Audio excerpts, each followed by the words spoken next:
understand he's real busy, and so thanks, Terry, and thank you for taking the time this evening to give you a chance to introduce yourself, and we'll go from there. Thank you.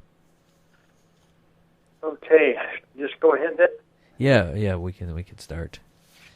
Okay, well, I'm Terry Williams. I work for the Tulalip tribes, ran the fisheries for about 30 years. Now running treaty rights for the tribe. And basically, we're working towards expanding our tribal goals and objectives, and the management that we provide for the tribe in treaty rights protection. That's basically trust resources that we signed a contract with the U.S. Under the Treaty of 1855. But it basically covers fish, wildlife, plants, birds. But the trust resources are basically agreements between the United States and the tribes that we look to the U.S. for protection of. And the U.S. For years has really failed to meet that test. And so we've been working on identifying which species are needed to be protected and how and why. But basically, it started with our chairman of the Northwest Fisheries Commission, Billy Frank, at the time. And he met with President Obama, who then agreed that the rights protection should have been there and was not.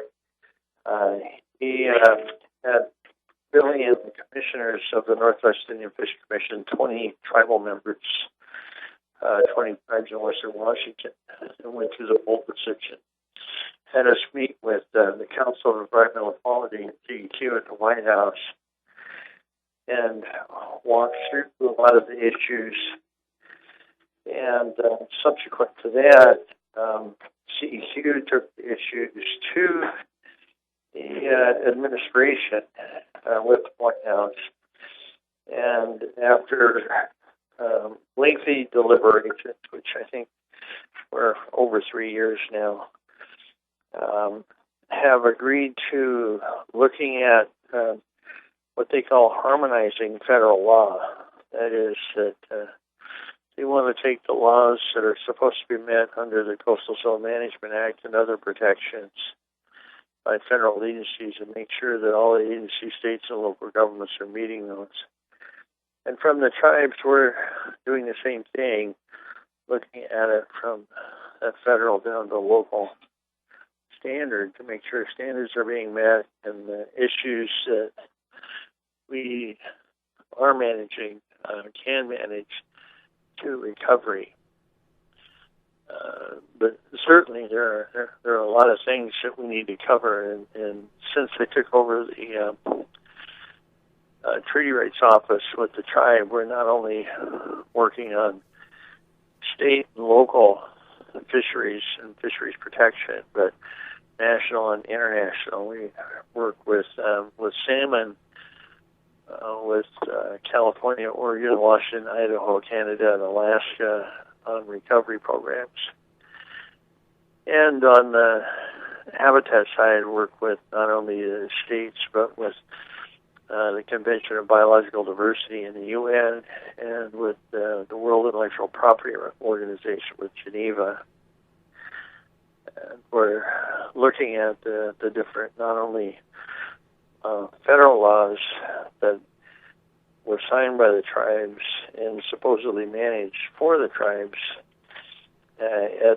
again, what length or what types of protection are needed and what are we actually receiving. And we're learning that we're far from that. So that's the process right now. But that's basically what I do. I do fisheries and habitat management for Tulalip, and I'm commissioner not only for Tulalip, but with the Northwest Indian Fisheries Commission for over 30 years now. Yeah, so just listening to what you're saying and the trust responsibility that for myself, just looking at the federal Indian law and realizing that that trust responsibility was never upheld by the United States government at any time in history, it seems. And I was telling you about the tribal sovereignty, how it's important, and I was wondering if we could talk a little bit about what tribal sovereignty means to Tulalip and the treaty tribes, and how important it is for us to be more proactive, because if we're not proactive in protecting our treaty sovereignty, our tribal sovereignty, our rights, our inherent rights, that they'll go away. Yeah, and that's basically what we've been learning is that what the big issues are today, and environmental management are pretty much related to climate impacts or climate change. And without Congress agreeing that there is climate change in effect, we have no standards or no guidelines to operate from. And the downside to that is that we have, and we've been doing this analysis for the last year, looking at Chesapeake Bay, where we've invested over $1 billion in recovery and restoration actions. And in Puget Sound, same thing, 30 years and $1 billion and no recovery. In fact, just the opposite. We're losing ground.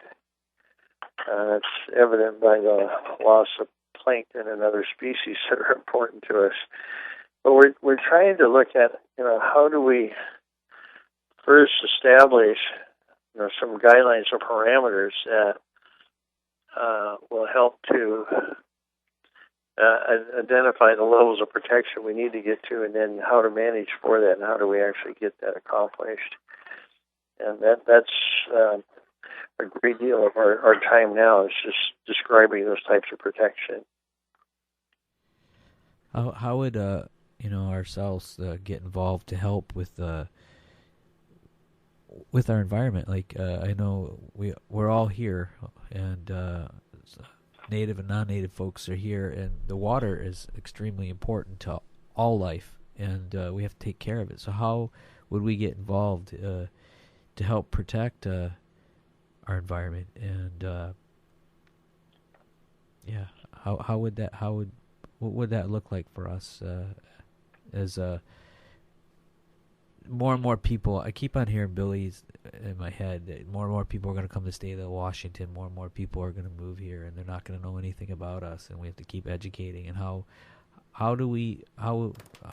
what does that look like to you? And can we go from there? Like what would that look like? Well, I think a lot of it is basically what we are doing, only we have to take it a lot more seriously and do more of it. But what's surprising to me was, this last round of elections in November, when, people were actually surprised that the outcome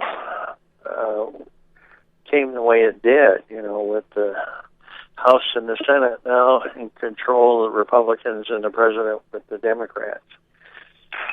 And, this is a time when we're meeting federally. I sit on the White House training team, our management team of the global, or U.S. anyway, climate impacts. For as much as what we can do, we are doing. And the reality is that we're not being supported by Congress anywhere near what it's going to take to start combating the loss. When you look at what I've done for Tulalip, is I look at the United States from the time Columbus landed till today, and realize that the U.S. original wealth, economic wealth, came from selling off natural resources. And that the sales of those, was what happened all across the U.S. It wasn't just sector by sector or region by region. They sold everything. And now, so many years later, all of a sudden they're realizing that natural resource was the balance of the earth for our country, and we need that, and we need to sort out if we don't have it, how do we resculpture the landscape to make it work for us? And the fact is that we have predominantly a juvenile landscape now. And to me, it's like asking grade school kids to go out and do an adult's job, go solve these problems.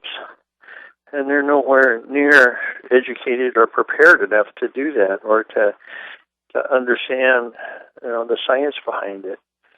And even, as much science as we know, and I'm just myself constantly amazed at what our scientists can do, like in space travel, to be able to predict what the conditions would be like and actually model it in different parts of the universe. That we do that with existing knowledge and technology.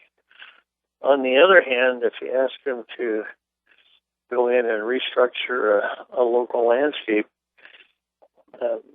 they really don't know how the ecosystem functions to be able to do that. There's not enough knowledge to know the intricacy of the different vegetation that produces life. And so they're coming to the tribes and saying, we really need to have your long history of the United States, of the landscape, and how you cared for it, to be able to jumpstart the landscape that we need to offset these climate impacts, to get the hydrology at the river at the right flow again, to get the temperature of the river correct, to start correcting the temperatures in the marine water.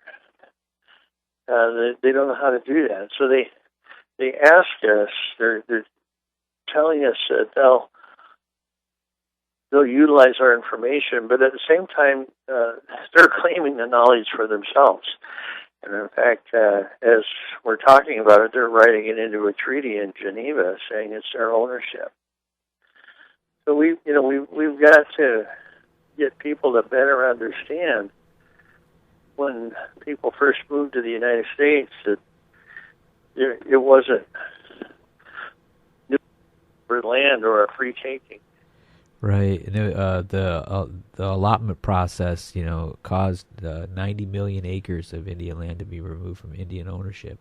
Yeah. During that time, and so that balance that you're talking about, you could see right there that the natural resources and the land and the water and our winged ones and our four-legged lost control. Yeah. And that's the issue right now, is with our lack of knowledge or understanding of how our system works around us. We have real no way or no existing plan to get there. One of the things I discovered a couple of years ago, it's been over 2 years now, was looking at, just for example, the $1 billion in Puget Sound that we've done in recovery. I was on the first Puget Sound Water Quality Authority as one of the members drafting the recovery plan 30 years ago. And over the years, I've just seen failure after failure. And so I periodically would talk to this fellow, Joe Urovich, at NOAA in Coastal Zone. He was head of the office for 30 years. And ask him, why are these laws not working? And he didn't know. So when he retired a couple of years ago, I brought him out to the Northwest, and we worked together, had him under contract. In fact, still do. And we started going through the rules to try to find out what's working and what's not working.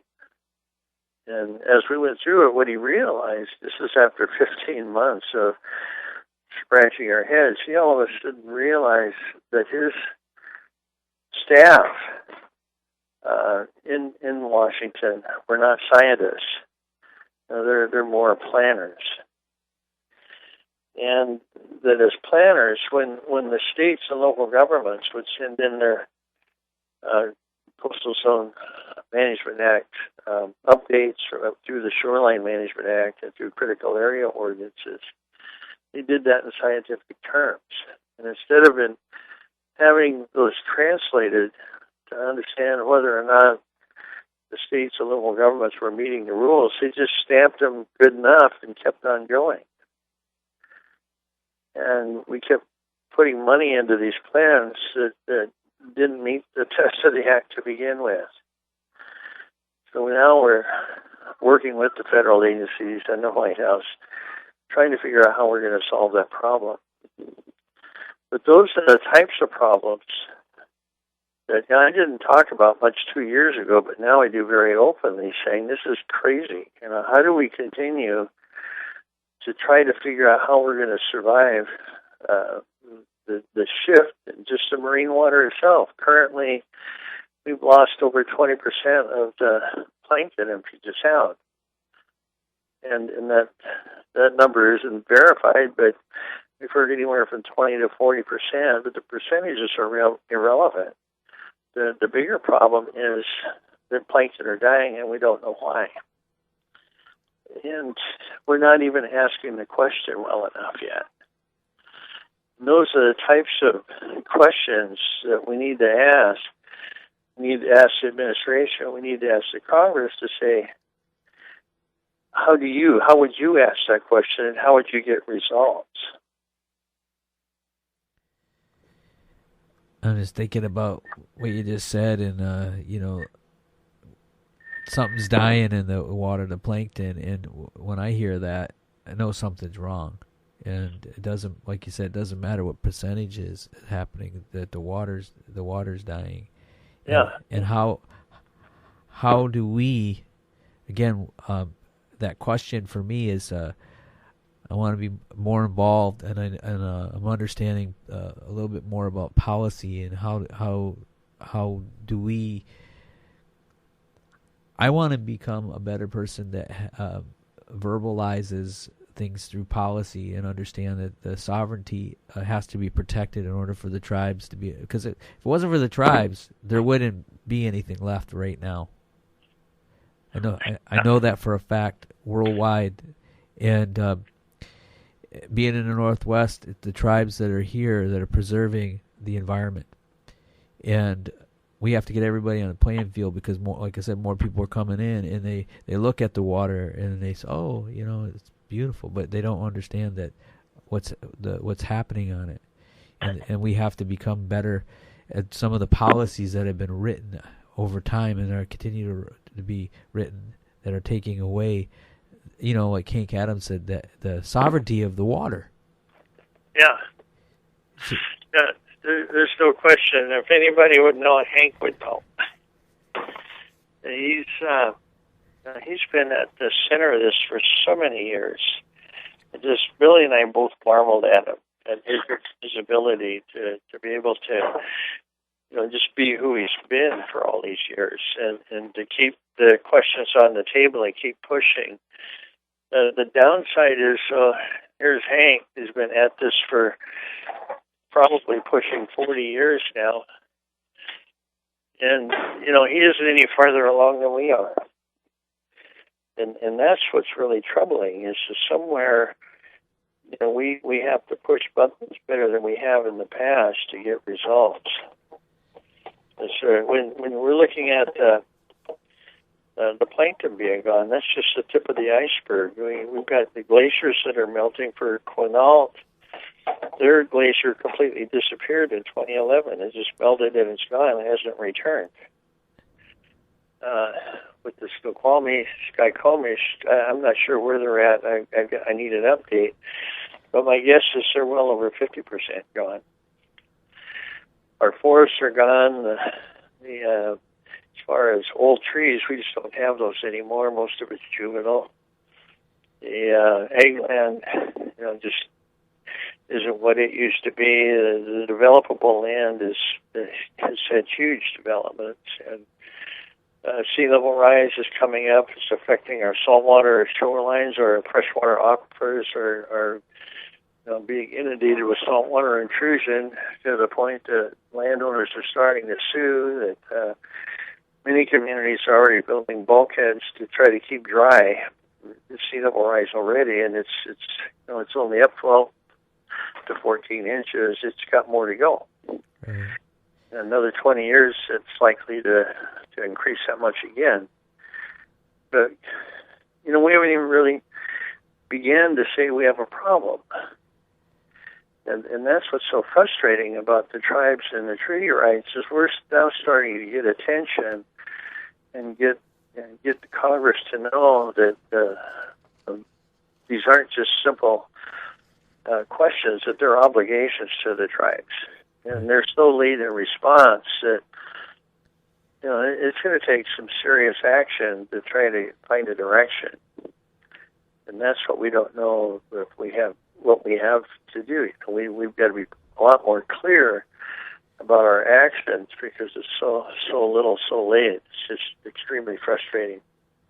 Right, and so the relation, I wanted to talk a little bit about some of the things you're talking about, because I'm learning myself about the ocean acidification. It's happening, and I want to learn a little bit more about that from your perspective, but also here in the state of Washington, the Bolt decision that happened 40 years ago to present, that government relationship. How did that?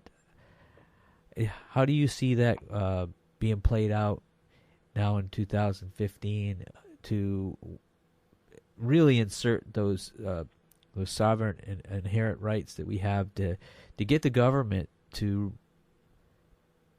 be responsible? The federal government, that trust response that you're talking about, that we need to be more proactive with. For me, as I'm learning, you correct me if I'm wrong, those rights were here long before anybody got to these shores. And yeah. Well, I can tell you, 1985 was a real turning point for a lot of us.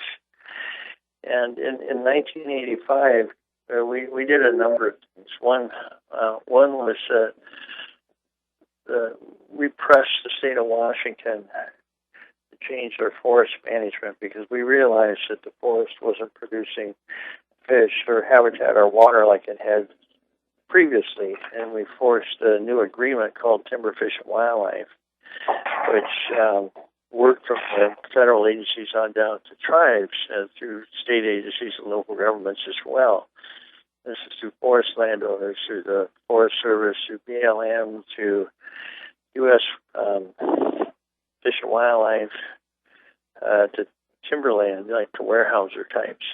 And we changed the U.S. Forest Service manual on how they protect habitats and how they protect animals as well as people.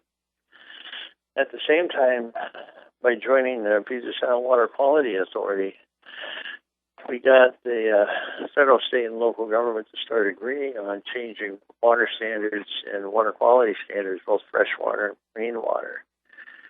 And with marine water, bringing EPA into the management, we ended up signing the Pacific Northwest ecological process through the federal agencies and down to the state on water quality standards. And out of that helped start pressing to change discharge standards from federal government. But the state realized that too, and we worked with each other to help create those difference of standards. And at the same time, we realized that Alaska and Canada were not participating in their fisheries management because the stocks weren't even getting back here.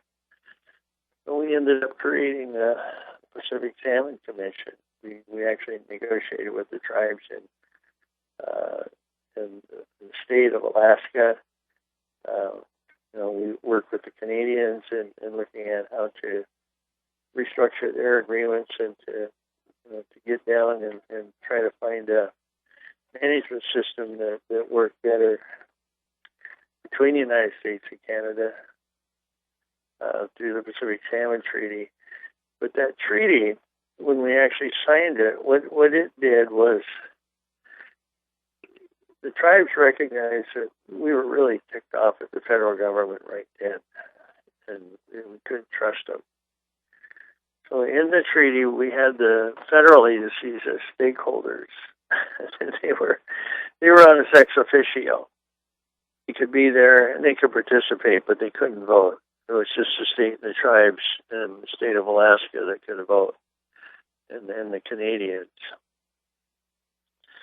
But the reality is that treaty is still in place. That was 1985, and even today,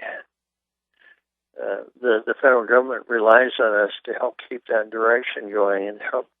One of the things that Canada said in signing the treaty, when Ted Cronmiller for the State Department, he was the lead negotiator, asked, why did Canada all of a sudden decide that the timing was right to sign the treaty?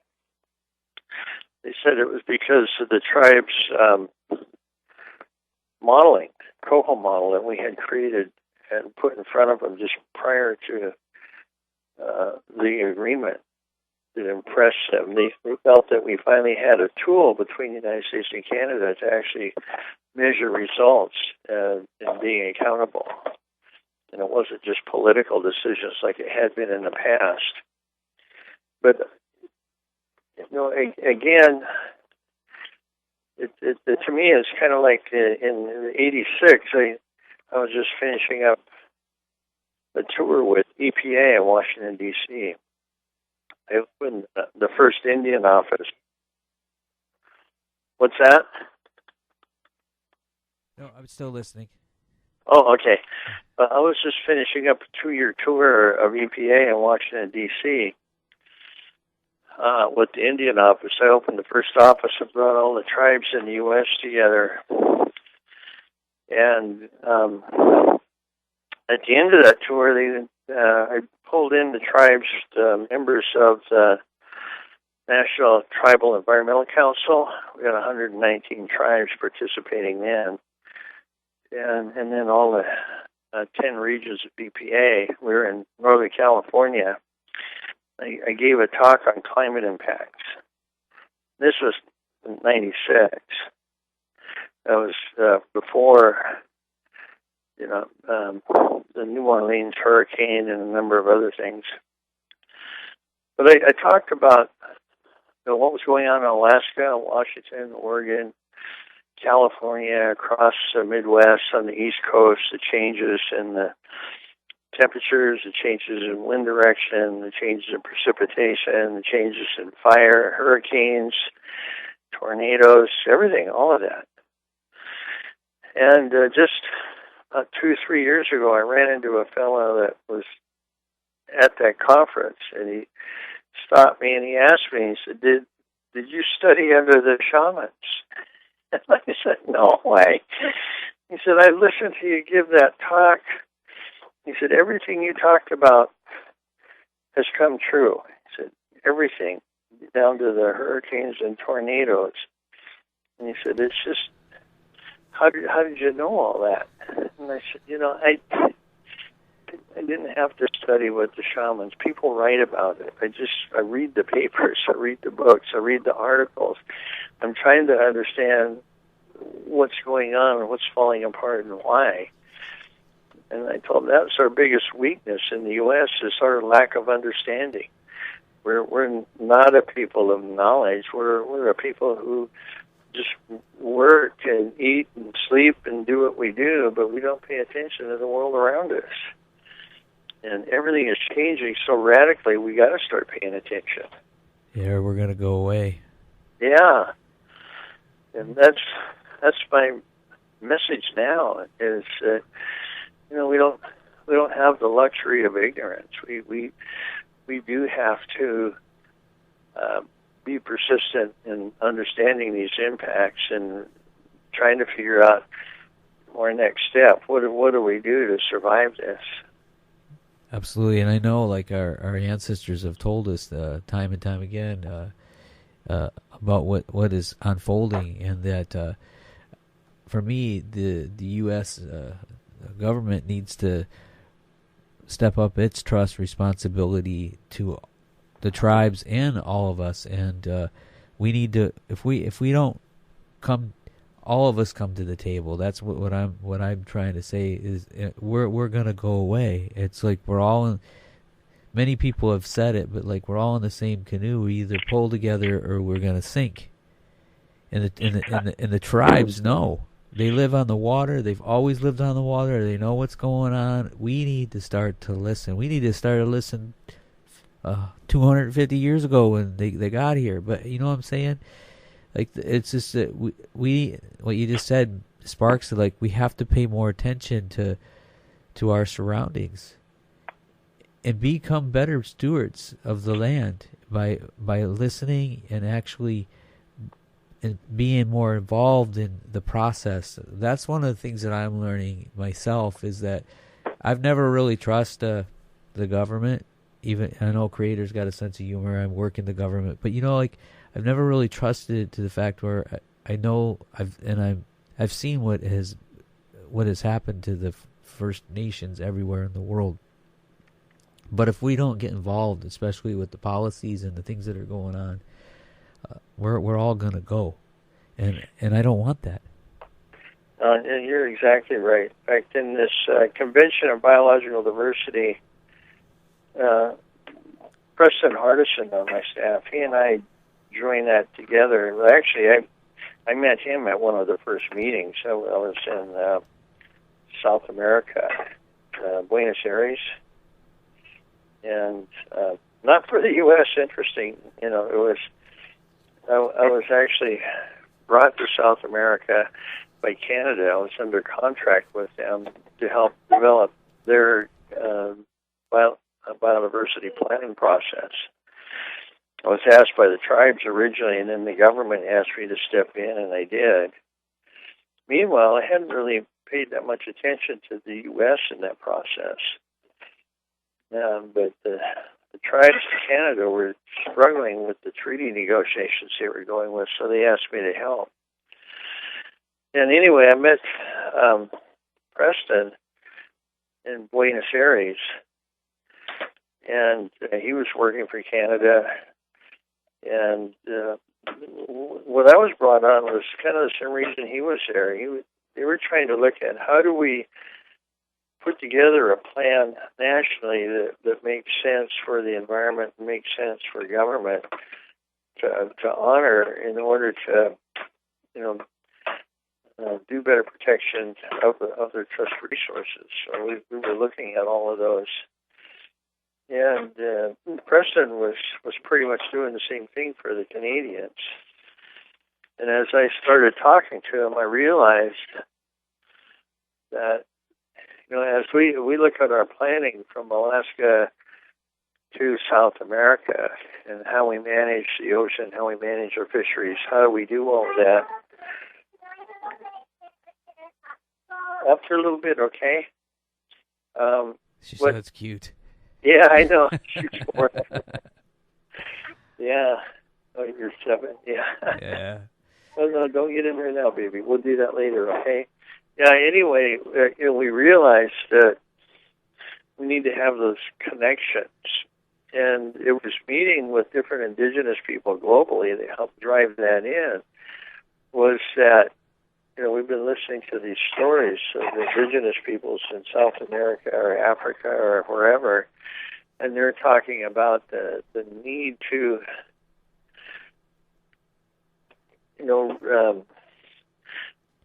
maneuver or manage the resource in a way that allows for not only protection but for recovery. How do you do that in a way that makes sense?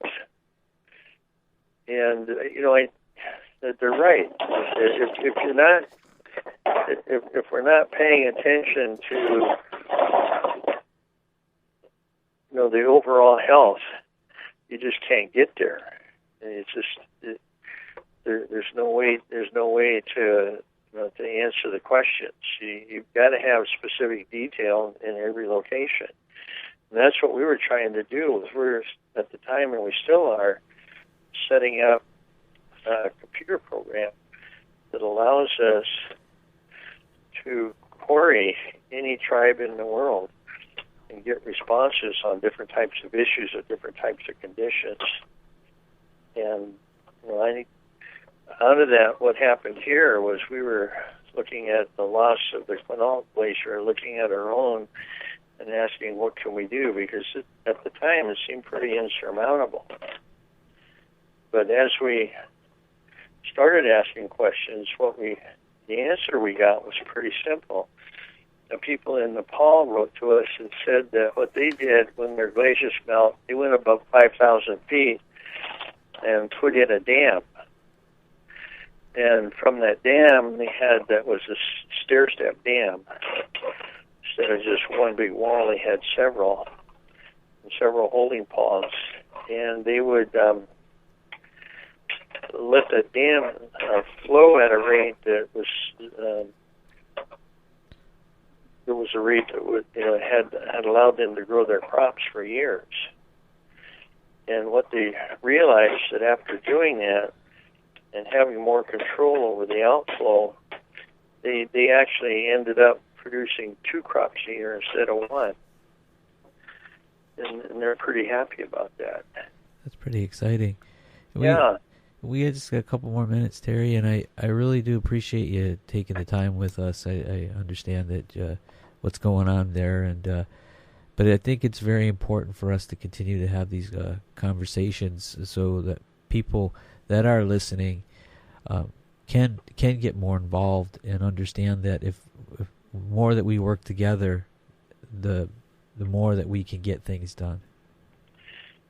Yeah, and maybe with that, one of the things you just reminded me that Preston and I have been working on through the U.S. Fish and Wildlife Service nationally and with tribes across the country and with a lot of their attorneys is we just finalized a product for the Secretary of Interior that put guidelines to the use of our traditional knowledge, as we've been writing that into the federal agency's guidelines for 30 years now. But nobody's ever asked us or felt the need to. Now all of a sudden they do, and we thought we better be more specific. But, getting the recognition of that knowledge and getting the recognition of the outcome that it can produce, to start getting a more stable environment around us for the long term is what we're all looking for, and we think that's still possible, but we're really running out of time. We need to have that type of understanding and knowledge across the board so we can have some serious discussions about our future and how we want to get there. Yeah, absolutely. And like I said, we just got about half a minute left, and I just appreciate you taking time to share with us, and I hope we can continue this at another time. I hope so too, and I hope you didn't mind. But while we were doing that, I've been cooking dinner. So. Okay, all right. Take care. Enjoy yourself. All right, you too. We'll talk later. All right, take care. All right, thank Bye-bye. you. Bye-bye.